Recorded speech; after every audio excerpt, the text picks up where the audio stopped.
Wabarakatuh. Nderek tanglet Gus. Ketika Solo sambil duduk, terus lajengipun kula lanjutaken dengan berbaring. Ketika itu ruh ini lepas dari cangkang, melesat ke langit, melihat jasad saya itu terbang Gus. Ketika terbang itu jasad saya itu berputar-putar loh. Jasad saya kok berputar-putar. Oh, itu jasadku. Ngoten Gus. Lajengipun saya itu ketakutan. Lho iku nek gak iso balik ya apa iku? Nek dicelukno Wamudin. Ngoten Gus. Pun ngaten mawon nyuwun penjelasane. Assalamualaikum warahmatullahi wabarakatuh. Waalaikumsalam warahmatullahi wabarakatuh. Salah satu mengapa harus muta'alimkan ilmu itu untuk memberikan penerangan dalam hati biar rasa itu betul-betul kuat bahwasanya segala hal apapun yang memperjalankan itu Allah. Bapak Ibu, mengapa kita harus takut ketika saat itu?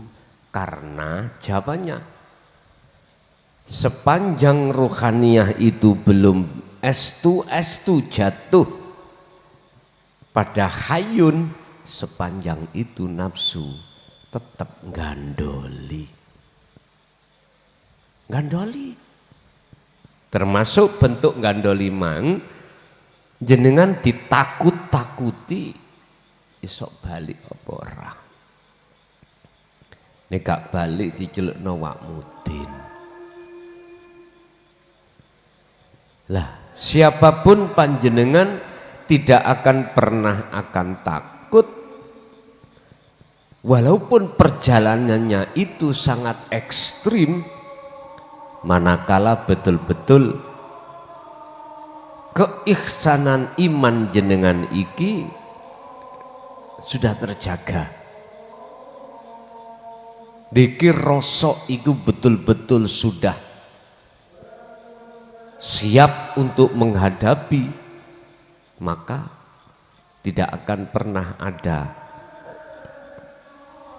kebiarin nafsu lewat menakut-nakuti kita untuk tidak lekas berjalan terus ke depan.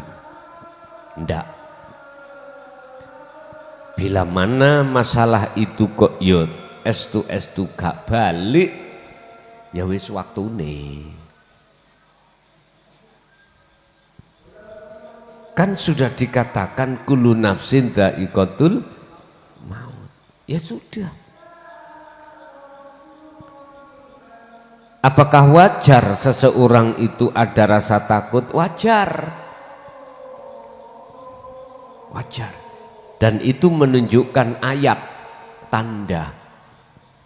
Mohon maaf jikalau dzikir kita kurang maksimal. Jika pertemuan terhadap khayun itu kurang maksimal. Justru mestinya ketika jenengan iki keluar dari raga, naik ikut tambah seneng. Hati mesti tambah seneng. Karena nggak pernah berlaku pada diri kita dalam satu perjalanan loh ya. Sama. Jenengan kalau tidak pernah ke ngantep. Ngantep iku Malang.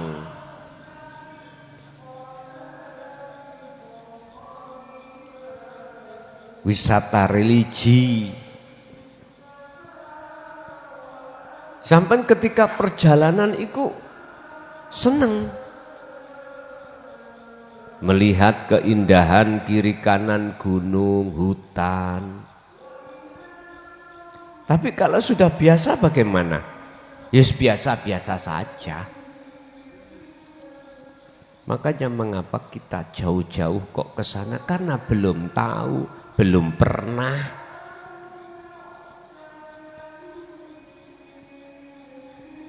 Bapak Ibu hadirin rahimakumullah, wajar. Tapi bagaimana caranya kewajaran ini tidak di luar batas?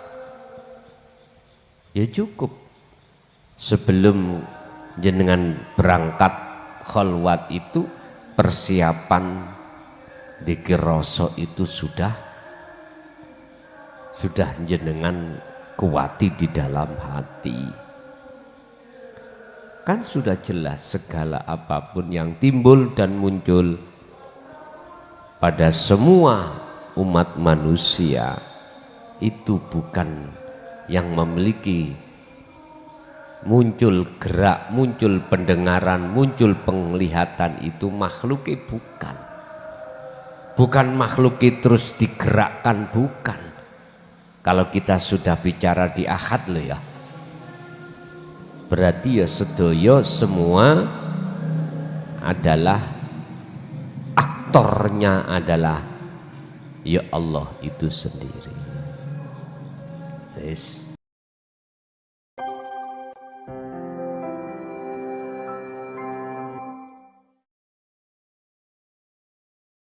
Kalaulah segala hal apapun yang terjadi,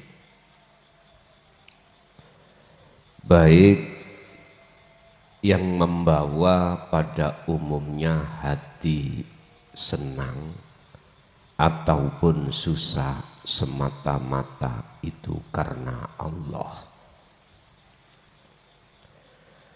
Lalu jatuhnya hatimu itu di mana?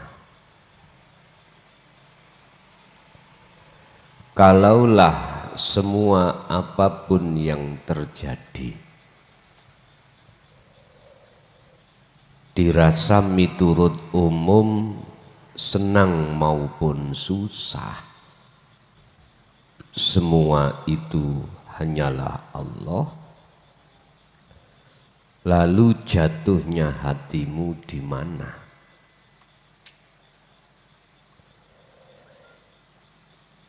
Kalau jatuhnya hatimu itu pada selain yang hidup,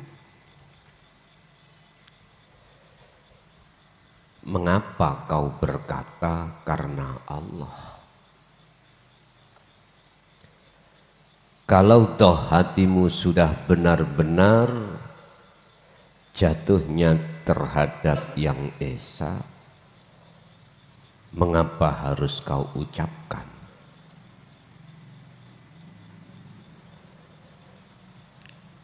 Dua kalimah yang terjadi pada diri manusia harus diwaspadai.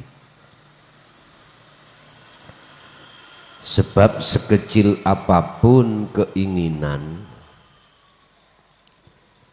itu mesti dijadikan oleh nafsu sebagai lahan, sebagai tempat untuk menarik terhadap ruhaniyah seseorang supaya hatinya tidak jatuh pada yang hidup.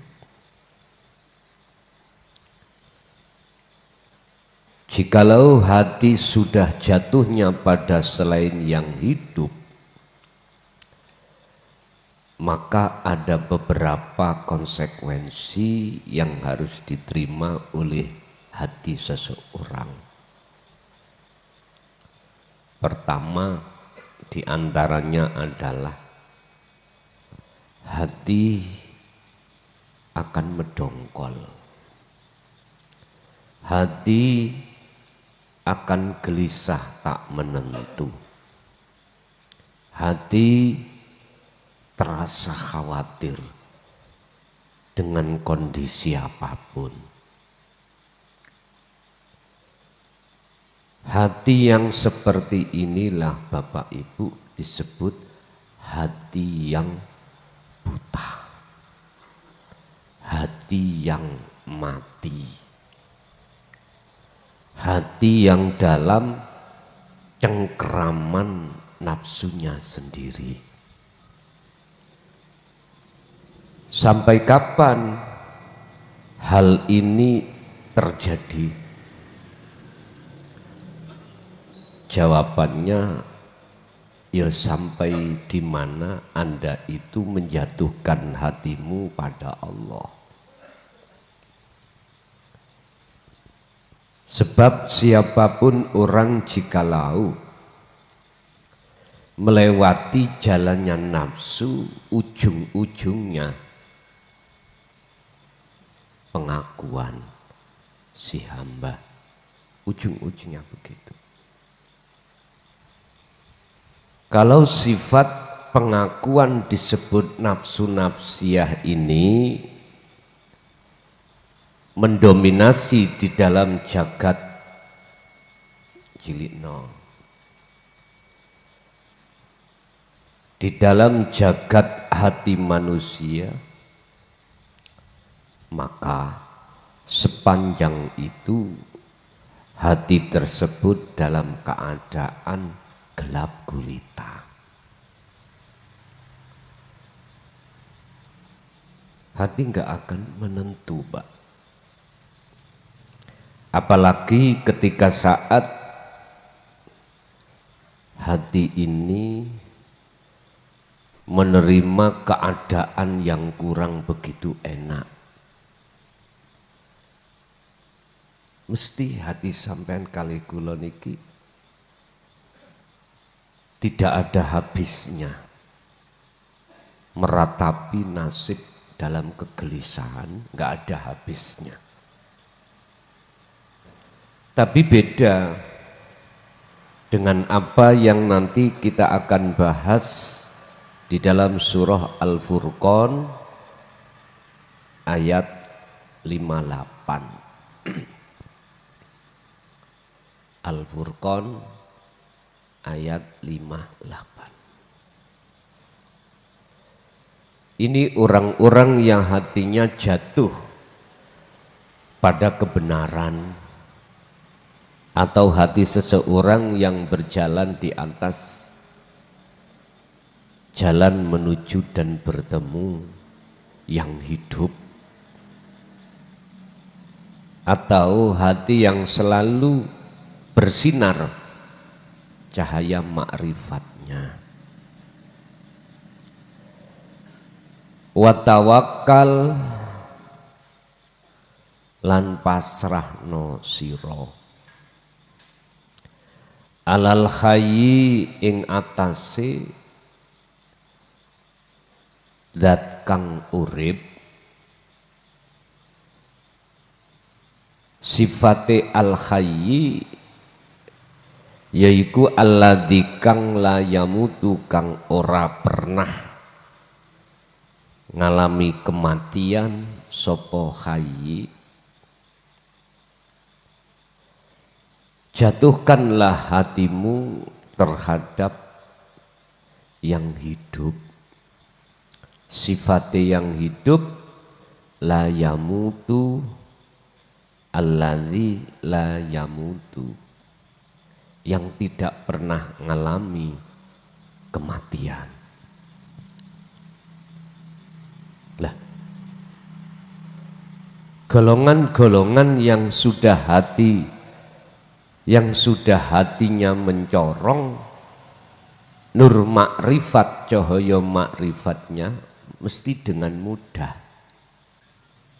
dan tahu bagaimana cara untuk pelepasan diri. Sangatlah mudah. Karena nur makrifat di dalam hatinya sudah Allah nyalakan.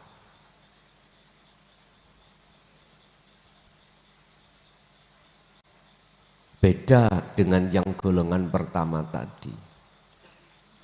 Pasrai jatuhi hati terhadap perkara yang yamutu, yang mati. Makhluk kami sebut. Sehingga jangan heran, sedikit-sedikit dibalik kejadian apapun berkata si A, si B, si C, biasa.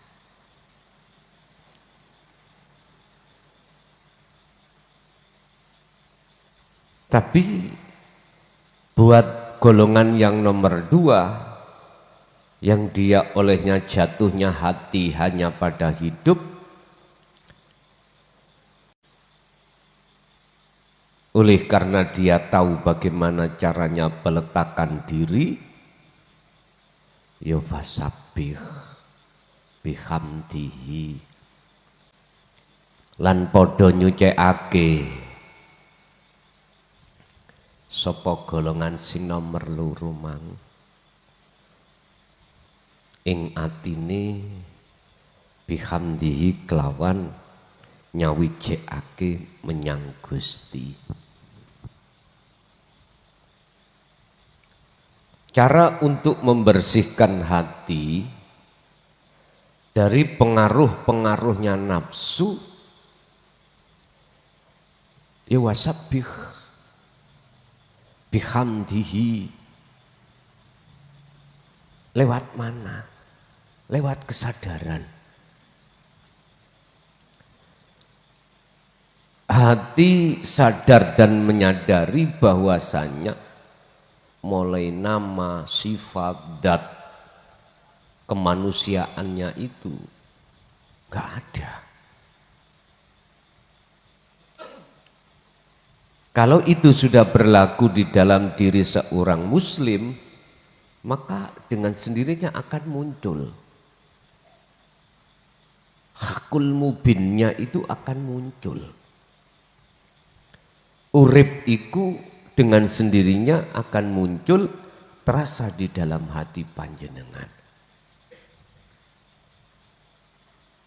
Karena wasabbih bihamdihi, selalu waktu demi waktu hatimu terus berkonsultasi terhadap sang hidup itu sendiri. Sehingga ujung-ujungnya dalam hatimu sudah tidak ada rasa muncul nama makhluk atau wujud makhluk, wis mboten wonten, sudah enggak ada. Lah, disinilah Pak, yang kami maksud golongan yang nomor 2 itu golongan di mana jatuhnya hati itu pada hayyun. Wa kafalan wis cukup bihi kelawan apa? Bidunubi ibadihi khabiron. Wa kafalan wis cukup bihi kelawan alladzi, maksude urip bidunubi ibadi kelawan piro-piro kesalahane piro-piro kawulane alladzi iku khabiron, ngaweruhi. Cukup bagimu sang yang hidup dalam dirimu itulah yang mengetahui segala kesalahan apa yang pernah terjadi. Artinya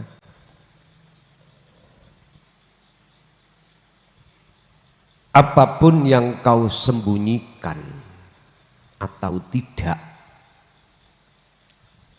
yang namanya hayyun iku khabiron, ngerteni opo segala yang terjadi pada dirimu. Walaupun jagatnya hati itu tidak terbatas, hayyun iku khabiron, tahu keadaan yang sebetulnya di dalam seluruh hati umat manusia. Makanya nggak bisa dibohongi. Kalau merah ya merah, kalau hijau ya hijau, begitu seterusnya. Bapak Ibu, ayat ini memberikan penegasan tentang jatuhnya hati itu harus terhadap hayyun.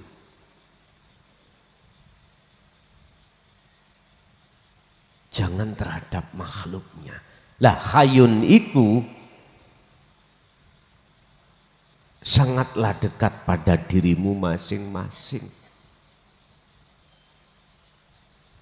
Lu karena hayyun itulah Bapak Ibu, semua apa yang ada pada diri jenengan satu-satunya sang yang melayani cuman hayyun itu. Baik yang terjadi pada makhluk bernyawa atau tidak bernyawa sama saja. Sebab Allah dawuh di luar surah ini, wallahu khalaqakum wa ma ta'malun. Perkara apapun yang terjadi pada diri kita sebagai makhluk itu sebetulnya yang berperan itu dheweke dhewe. Yang berperan itu hanyalah Dia yang hayyun itu. Cara untuk menemui hayyun di dalam jagatnya hati itu Anda harus memakai rasa. Kalau tidak lewat itu tidak bisa. Harus lewat rasa. Makanya rasa ini kalau boleh saya ibaratkan seperti gaman ataupun pedang. Kalau pedang itu setiap saat dan waktu kamu asah, maka ketajaman pedang itu sudah tidak lagi diragukan. Bapak Ibu, rasa itulah yang sebetul-betulnya dan sebenar-benarnya untuk dandani iman kita yang masih ada iman selain Allah. Di dalam rasa itulah yang mendidik dan mempertajam ainul basiroh, mata hati jenengan datang Allah.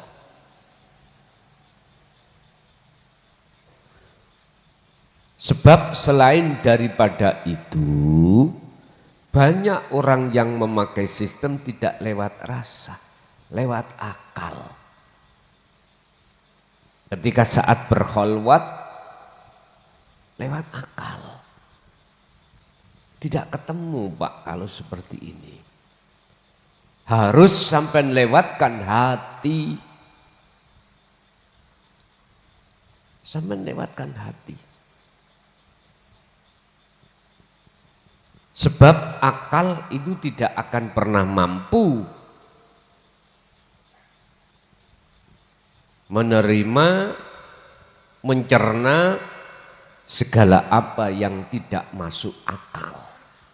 Mesti menolak. Artinya ketika jenengan khalwat atau zuhud uzlah secara khusus,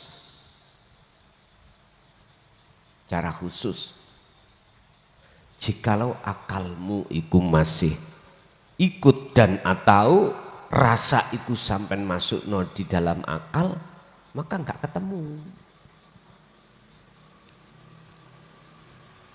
Sebab sistem yang terjadi itu di dalam diri ruh itu ada rasa, di dalam rasa ada cahaya, di dalam cahaya ada hayyun atau hidup. Cukup sederhana.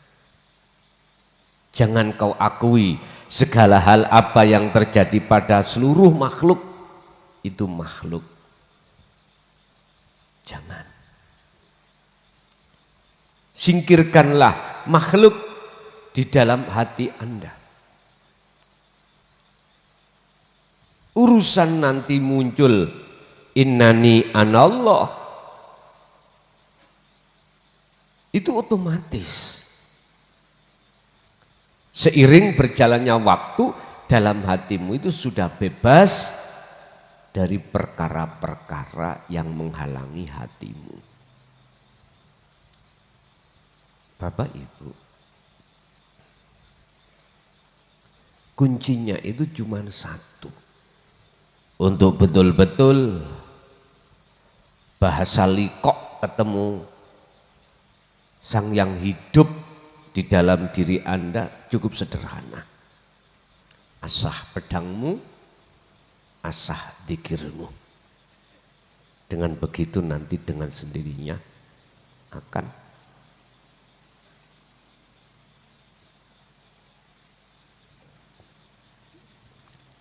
wujud, akan nyata yang namanya Hayyun tersebut.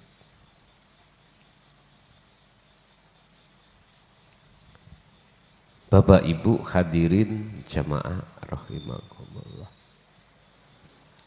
Apa yang sudah kami sampaikan selama 24 tahun ini,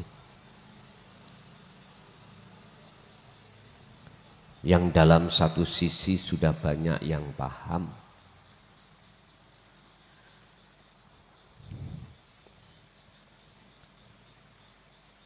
langkah yang tepat kanggo buat Anda semuanya hanya satu. Perkuat pertemuanmu terhadap Hayyun dalam dirimu. Perkuat pertemuanmu terhadap Hayyun di dalam dirimu. Jalannya sangat sederhana. Jangan pernah kau akui kewujudan makhluk di dirimu. Sekalipun banyak orang yang mengatakan wujudnya makhluk karena diwujudkan Hayyun. Biarlah itu proses mereka.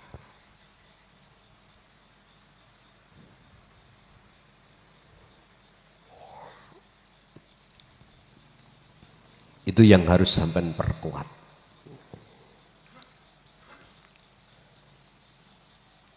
Lebih-lebih ketika saat jenengan dihadapkan waktu, masa atau zaman yang zaman itu sangat tidak diharapkan oleh banyak manusia pada umumnya. Harus jenengan siasati biar tidak menjadi korban kelicikan nafsu di dalam diri kita masing-masing. Sebab cara nafsu dengan licik untuk menghalangi dirimu supaya tidak jatuhnya pada Hayyun itu berbagai faktor. Digunakanlah satu umpan oleh nafsu yang bernama amwal. Bagaimana hatimu itu butuh terhadap kehidupan kesenangan dunia. Dimunculkan di dalam hatimu sebuah need atau kehendak untuk bersuka terhadapnya. Ini faktor lewat mal, amwal. Akhirnya apa Pak? Lebih-lebih ketika saat kita itu di posisi sudah berkeluarga. Sudah punya tanggung jawab, baik istri ataupun anak-anak. Disinilah kondisi yang sangat rentan dijadikan nafsu untuk menghalang-halangi ruhaniyah kita supaya tidak sampai pada Allah. Yang kedua, faktor yang dijadikan oleh nafsu sebagai umpan terhadap ruhaniyah kita, faktor yang kedua bil ulum. berbagai macam bentuk ilmu. Lebih-lebih ilmu yang bisa untuk dijadikan sebagai mudahnya datangnya satu kebutuhan jasmani. Apa? Ilmu apa? Semua ilmu. Terutama ilmu ketablekan. Ilmu yang dibuat untuk bertablet. Tablet itu dakwah. Nafsu itu tenguk-tenguk. Dodok-dodok utawa nunggu-nunggu terhadap ruh yang lewati di situ. Ibarat kalau dulu itu saya sepeda pancal itu Pak, ada petugas peneng. Tahu peneng nggih? Bukan karcis. Cara sakniku STNK. Biasa itu ada di masuk jalan ke pasar biasa. Wedi Pak. Sifat kuping nek konangan wong iku. Kadang orang 3, orang 2. Lah, sama nafsu juga begitu. Kan sudah ditulis oleh Allah dalam Al-Quran dengan bahasa wa yasudduna an sabilillah, menghalang-halangi. Nafsu utawa iblis kasar utawa iblis halus semuanya. Terang-terangan Pak itu. Nafsu iblis kasar dari unsur manusia. Ya hati yang menjadi budaknya hawa nafsu itu. Hati yang menjadi budaknya nafsu secara jasmaniah iku wujude nafsu kang nyata. Kalau diucapkan dalam bentuk hati lewat isyarah rasa yang muncul dalam hatimu itu atas keakuan diri sebagai makhluk.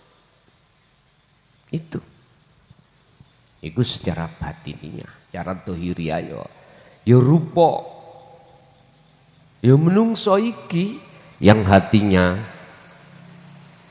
dalam penjaranya hawa nafsu.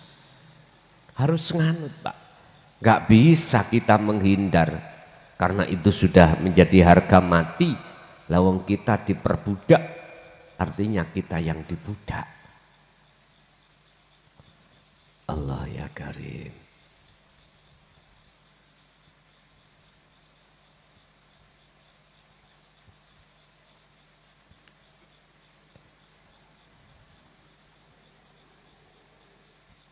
Bapak Ibu hadirin jamaah rahimakumullah, sebagai kesimpulan, jatuhkanlah hatimu pada urip di dalam dirimu sendiri. Artinya iman yang ada dalam hatimu wajib aku Allah.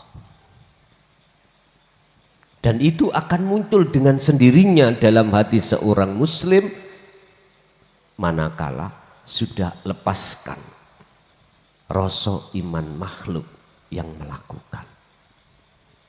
Itu dengan sendirinya akan muncul. Dan inilah yang dimaksud la yamutu, yang tidak pernah mengalami satu kematian. Bahasa syariat disebut Allah. Urusan dohir berjalan lewat aktivitas thariqah apapun silahkan, sing penting ruhaniah hati jenengan iki udah rasa sing muncul iku rasa aku Allah, bukan rasa aku makhluk. Mekaten menawi wonten sing tekok monggo.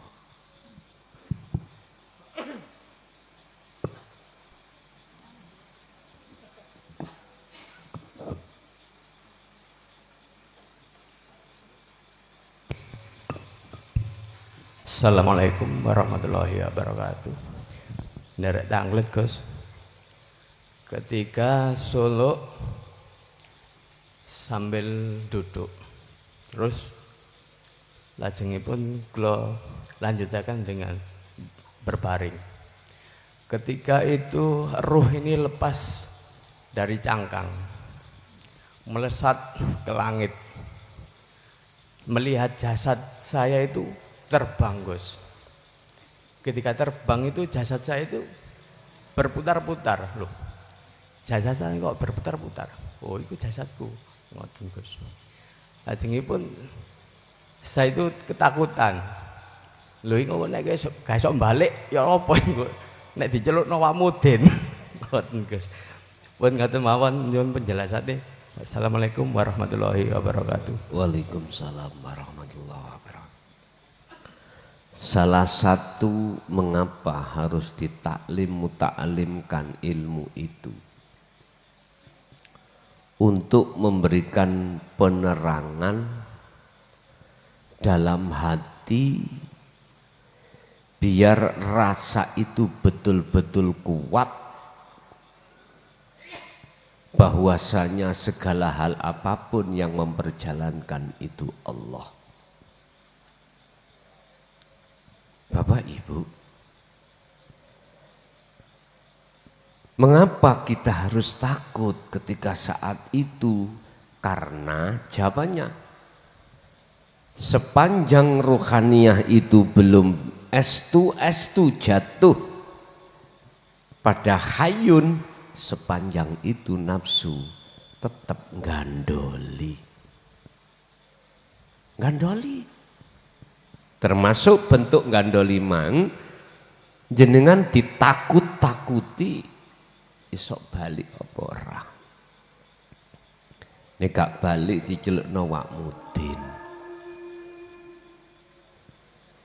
Lah, siapapun panjenengan tidak akan pernah akan takut walaupun perjalanannya itu sangat ekstrim, manakala betul-betul keihsanan iman jenengan iki sudah terjaga.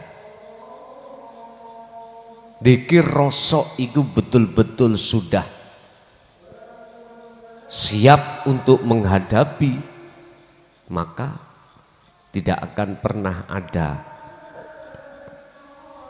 kebiarin nafsu lewat menakut-nakuti kita untuk tidak lekas berjalan terus ke depan. Ndak. Bila mana masalah itu kok yot estu gak balik, ya wis waktune. Kan sudah dikatakan kullu nafsin dha'iqatul maut. Ya sudah. Apakah wajar seseorang itu ada rasa takut? Wajar. Wajar. Dan itu menunjukkan ayat tanda. Mohon maaf jikalau dzikir kita kurang maksimal. Jika pertemuan terhadap khayun itu kurang maksimal. Justru mestinya ketika jenengan iki keluar dari raga, naik ikut tambah seneng. Hati mesti tambah seneng. Karena nggak pernah berlaku pada diri kita dalam satu perjalanan loh ya. Sama. Jenengan kalau tidak pernah ke ngantep. Ngantep iku Malang.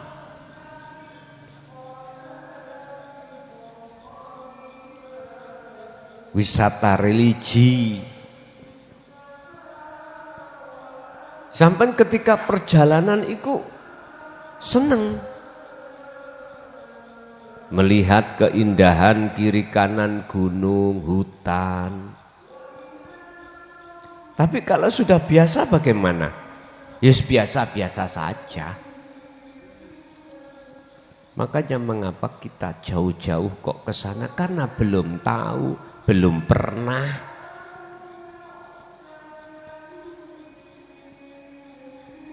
Bapak Ibu hadirin rahimakumullah, wajar. Tapi bagaimana caranya kewajaran ini tidak di luar batas? Ya cukup sebelum jenengan berangkat kholwat itu persiapan dzikir rasa itu sudah jenengan kuati di dalam hati. Kan sudah jelas segala apapun yang timbul dan muncul pada semua umat manusia itu bukan yang memiliki muncul gerak, muncul pendengaran, muncul penglihatan, itu makhluknya bukan. Bukan makhluknya terus digerakkan, bukan. Kalau kita sudah bicara di ahad loh ya, berarti ya sedoyo semua adalah aktornya adalah ya Allah itu sendiri. Yes. Jadi kewajaran takut itu janganlah menjadikan kita terus-menerus terkubur, terlarut di luar dzikir sirul asr. Jangan. Kuati, pegang teguh dzikir tersebut untuk bertemu Hayyun. Al-Fatihah. Bismillahirrahmanirrahim.